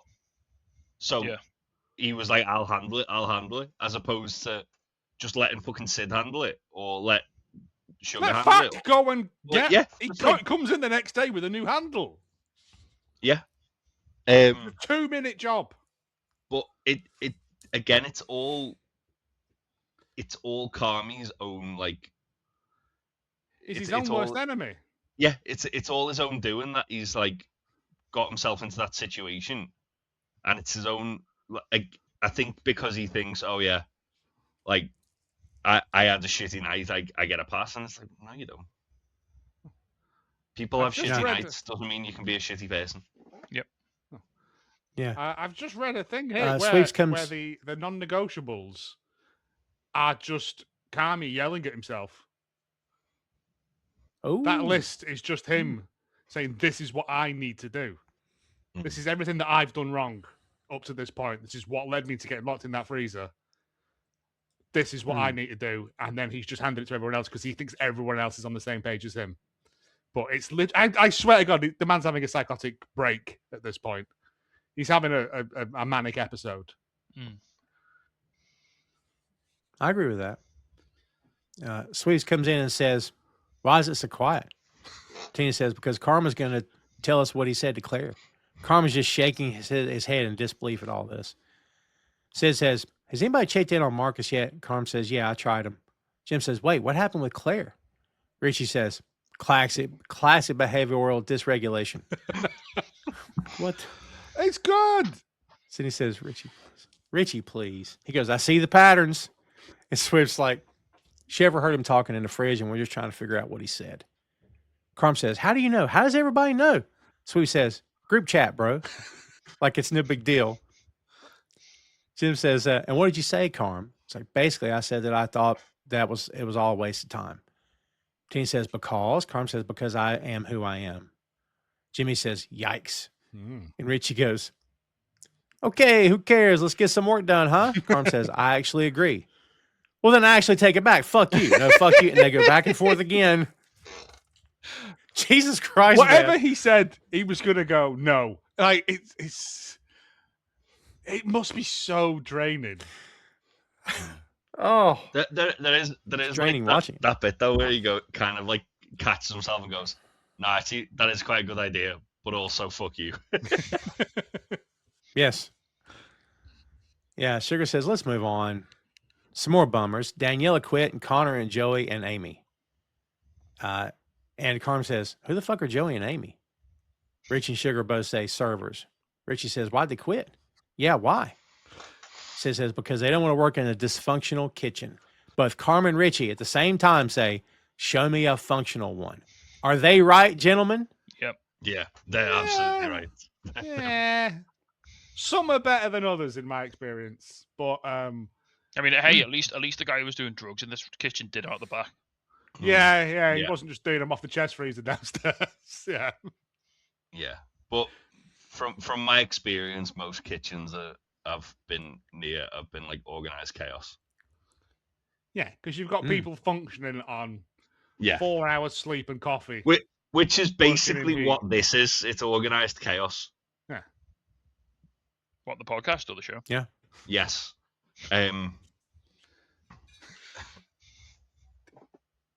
We'll take it.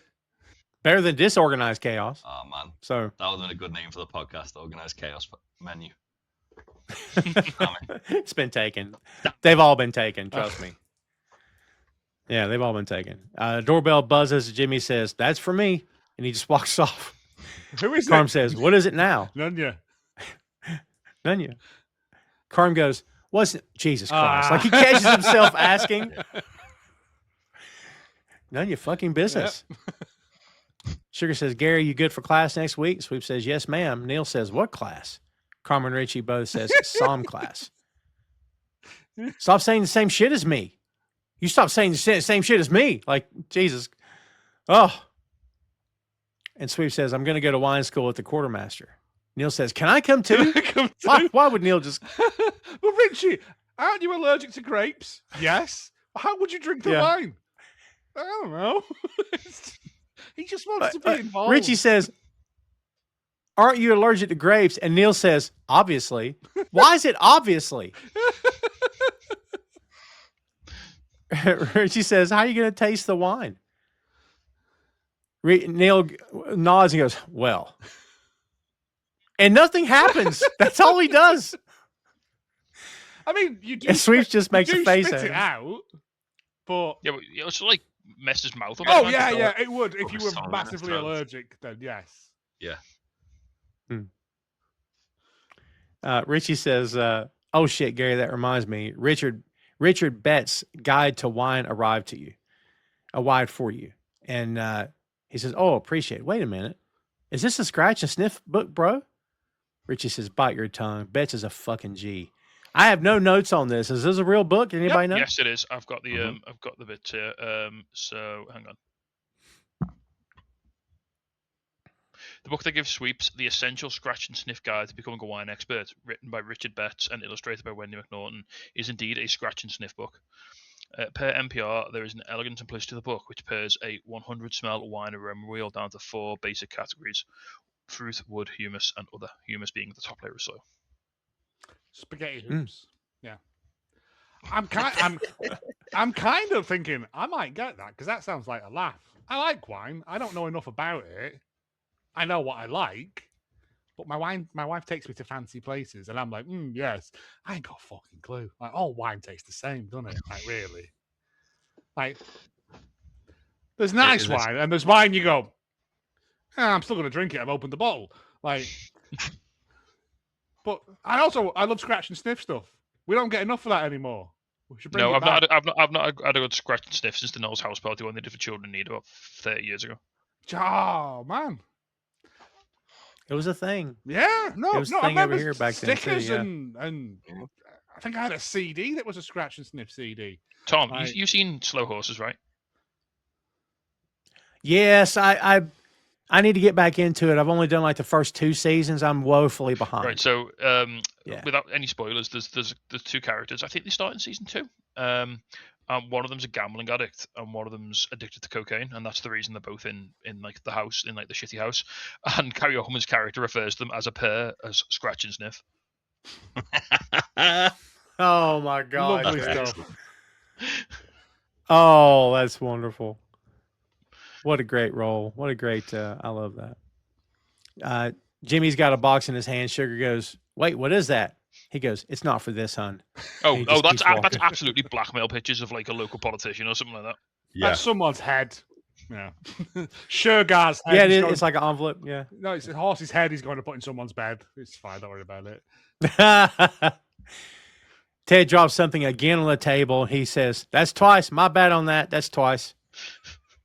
And Sugar says, "Okay, we also have to resolve this tipping issue, Carm." Carm says, "What's the tipping issue?" Cindy says, "Service charge." Sugar says, "Or added tip." Carm goes, "Yeah, it's 9 courses, so $175 plus tip."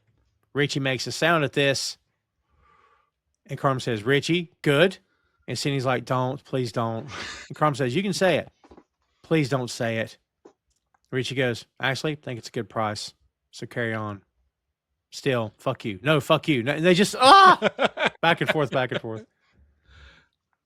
We've gone through so long here that now it's funny again. Because for a while it wasn't funny anymore, but now it's funny again. So It's the circle. Uh, Sugar just chuckles. She goes, "Had to say that?" Richie says, "Affirmative." And the phone dings and Sugar says, "Oh my God, fucking Francie Fact just made a resi." Neil says, "She really wanted to come in." Sugar goes, "No. Oh, she wanted to come in?" Like real smart ass. She can go. And Ted's like, "She She was can go psycho." fuck. So, Yeah. fun fact. So Resi is a reservation app, Resi.com, and this was paid product placement. What? Like, Oh, well, shut up. like the Stella Artois one at the end of the Yeah, last. Oh, I thought it was. I didn't know it was. I didn't know it was an app. I thought it was just a shorthand for. Well, it's an app. It's a website, like a reservation Right. service. Yeah. Nice. Richie And also, says, actually, more Chef of Sydney. why Shug hates Francine Fack. We don't know why, Yeah. but Well, she but really for the- does. yeah, for the first time we properly see like a reaction to it. Because she just says no to him, doesn't she? Like the first time, and like just shut the fuck up. And he Well, just, she like, wanted doesn't- she wanted to come to Friends and Family, didn't she? But it was Yeah. a straight no there. Like considering Yeah. her mum was allowed to come, her mum was invited, but Francie Fack wasn't. So Yeah, that tells you what She must have done something bad. wounds run deep. Yeah, I can't even remember Francie what figured it it is out. she She did. just went to the damn website. If So, it even yeah. comes up, Joe, what were you going to say? I can't remember what it is she did, and whether it ever comes up, or whether it's one of those mysteries that's just left. Like, it just makes you. It just because of this, I like don't because of the remember feud, either. it just makes you think of like the McPoyles from Always Sunny or something. Like that.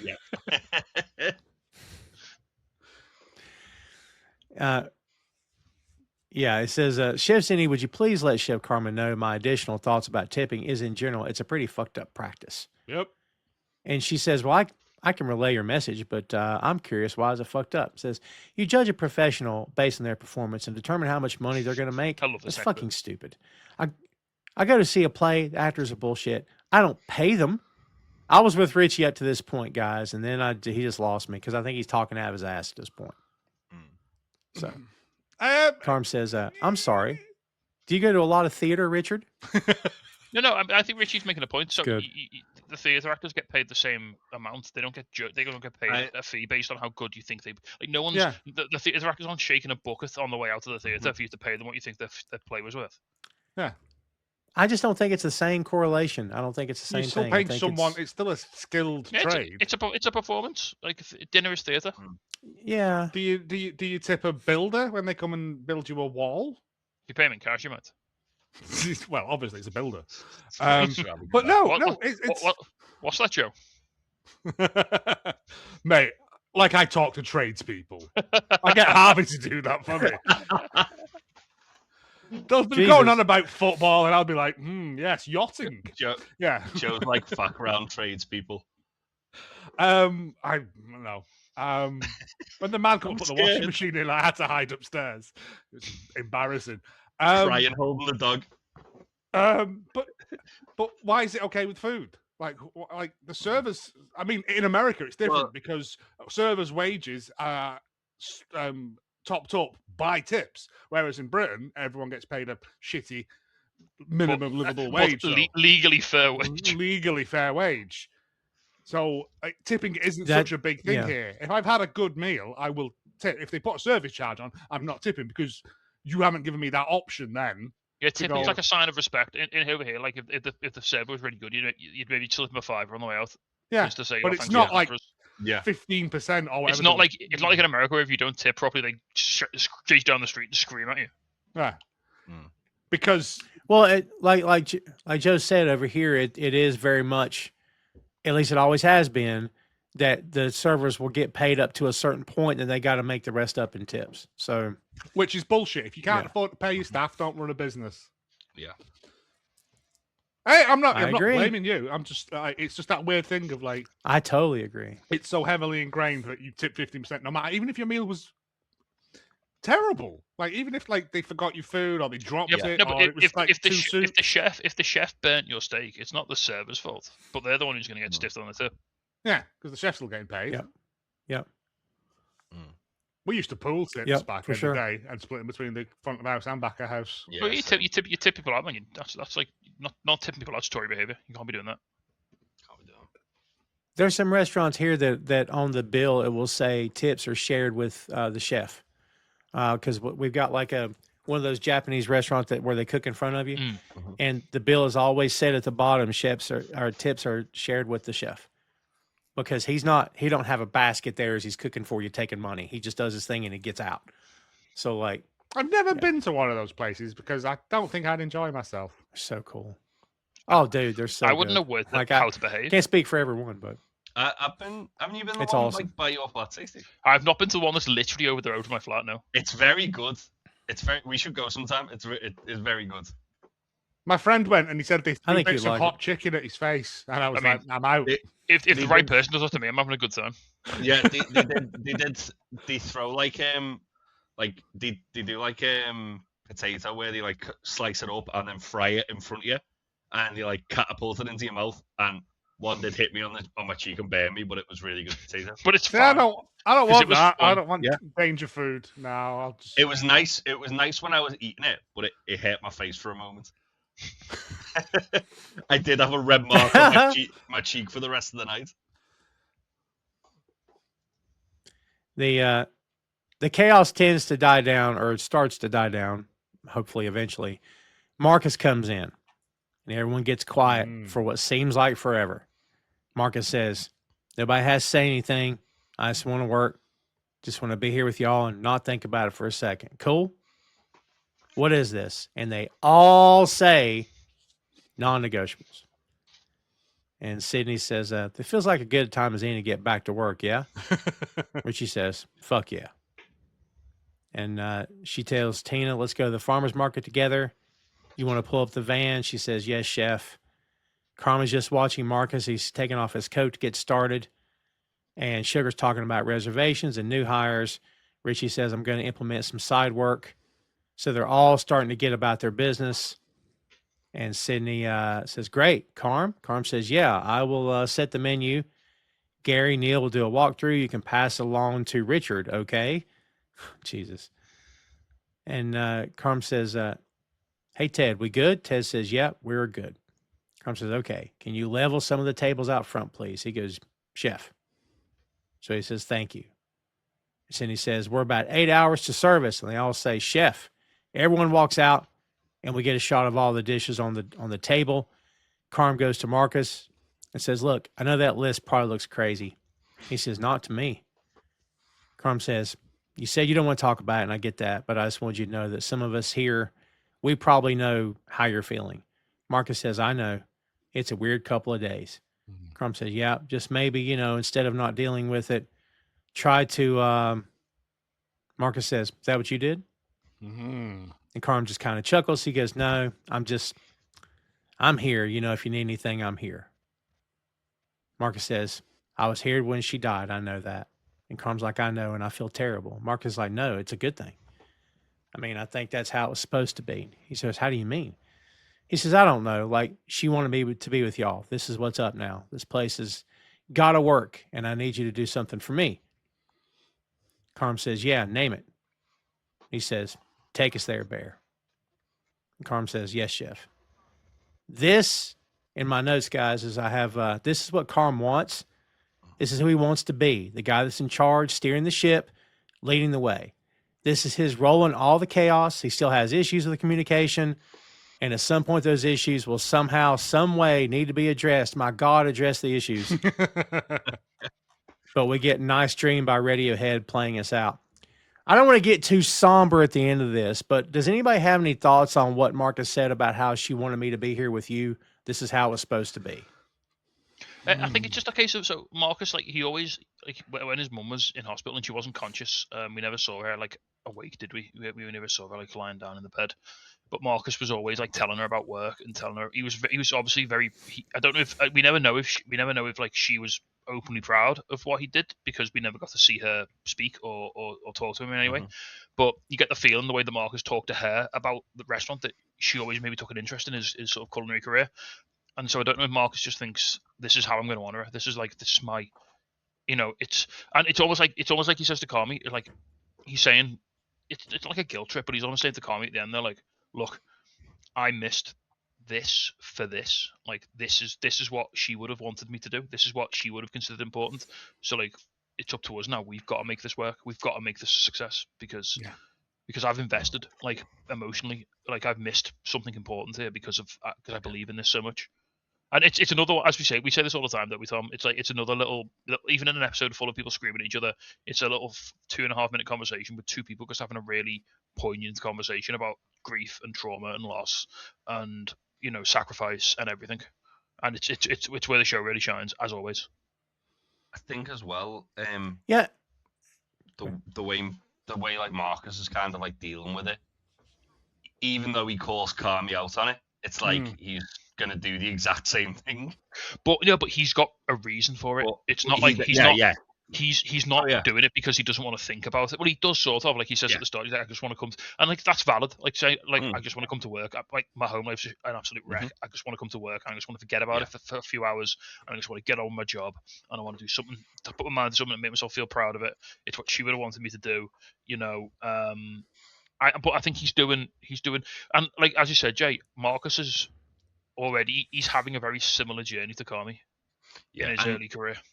It's quite a interesting sort of parallel to that first episode at the end, when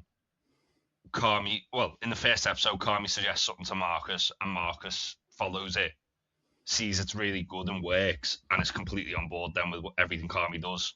To the end of this, where that sets the tone for their entire relationship, because there's almost a level of understanding and trust there that Carmy doesn't even have with Sydney. Like, that he knows Marcus is his guy. Yeah, well, that's the thing. Like, to the end of this, where he comes, and the only person he's willing to like explain away the non-negotiables to and be like, even give a little. It seems like he's going to give him a little bit of leeway about it. And Marcus is like, no, this all makes perfect sense. I get exactly what you mean. This is fine, yeah. Yeah, but like as you say, it shows that the trust's there, but also it's like because Marcus was the first guy to go on board with Carmy. It's fascinating the fact that the only person Carmy's willing to to back down on this with is the one person who's like fully on board with it. Yeah. Yeah. Yeah, it's a lot of chaos in this one, but as you guys said, a lot of little storytelling along the way here as well. And it's kind of setting the table for the next episode, which I don't remember at all because I'm so fuzzy on season 3. I can only see it getting worse because nothing has been resolved. Yeah. I saw Nothing. I saw the blurb for the next episode and I got anxious. Did it say Richie and Carmy screaming at each other? It just said that it was going to be covering a month of service in the restaurant. I was like, oh shit! Oh god, no! Oh god, no! Yeah. Well, kids, there you have it. There is episode 2 of season 3 in the can, and it took us a while to get here. Told you it was very talky. I warned everybody. But we're finally here at the end of this episode. Jay, let's start with you this time. What's your final thoughts as we call it a day here? They just need to do less talking about stupid shit and more like talking about things that are clearly bothering them. There was, as I said like earlier on, there was a lot of talk in this episode, but not enough like important talk. Like it was a lot of like tiptoeing around one another or being passive aggressive or just arguing, but it wasn't like just having an actual civilized conversation until the very, very end when Carmy has that little conversation with Marcus. That's the only like civilized conversation anyone has in the entire show. Everything else is just people being like quite like obtuse with one another. And yeah, it's something that obviously it's by design, but it's very frustrating at times watching this show. Very much so. Yeah. Joe, what you think, man? Oh, we're back after the wet nonsense of last week. All the touchy-feeliness is out the window, and we're back swearing and effing and jeffing at each other. They didn't even have one 9 Inch Nails song. Yeah! We had some Eddie Vedder, though, which is a bit wet. No, Eddie Vedder and Radiohead back. Ugh, yeah. No, I never thought of it like Tasty said, like, this feels like the start of the season. The one in between then feels like a in-between bit. Whereas this, bang, straight out the gate, we're back in the kitchen, dealing with everyone else's fallout of what happened. Not just Carmy's point up to this, everyone else is falling out from the day previous as well. And now Jay said that about the next one, like it's a month service. The next episode is going to be horrible. I have a very strong suspicion. Oh man! Yeah. But again, I love this one because it's that thing that the Bear does very well for an ensemble thing. Everyone gets their little moment, the little moment in the sun to just do a little bit.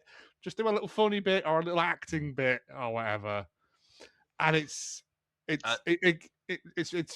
then we get the little heart to heart, quiet spoken moment at the end of it, and I'd be interested to see how well this did on IMDb and all that stuff. If people didn't like last week's episode, they probably loved this one. It got an 8.1. There you go. Wow. Yeah. Tacey, as Joe said, we're back to the chaos, but yeah. Does it feel more like the show, Tacey, because of this episode? Back to normal? Yes. Yeah. So I think what we sort of touched on this a lot. I'm just going to read out a bit of the review from Hollywood Reporter. I don't know how to do this, but I think they really nail it here. So Hollywood Reporter, they ranked this at the time 28th out of 28 episodes, so they ranked it the lowest episode so far in terms of rating, But they made it, and they said so the sort of the big massive argument the majority of this episode centers around. They said it's not the most unpleasant thing that happens on the bear, but it's possibly the most needlessly unpleasant thing that happens on the bear. Yeah. I can see that. Because as we discussed, it achieves nothing. But It achieves so, now. as we've been talking about that, I've been thinking. We talked about it, and it's very easy to go, oh yeah, they're back to business as usual. Oh, it's they're falling. We said at the start of the episode, they're falling into their old habits, they're slipping back into shouting at each other. What if this is just clearing the air? Like, because at the end of this 20-minute arc, and don't forget it feels longer because when you watch this episode, it feels about 40 minutes long. It's in real time, isn't it, as well? So Yeah. that's why But it's going to feel longer. But it's a 20-minute shout, and then everyone goes, so what if they just get back on with their jobs, and what if they just needed to get all that out there? We know that Richie and Carmy can have this type of argument and then be mates again in the next 5 minutes. Not a problem. Don't know about that. I think genuine.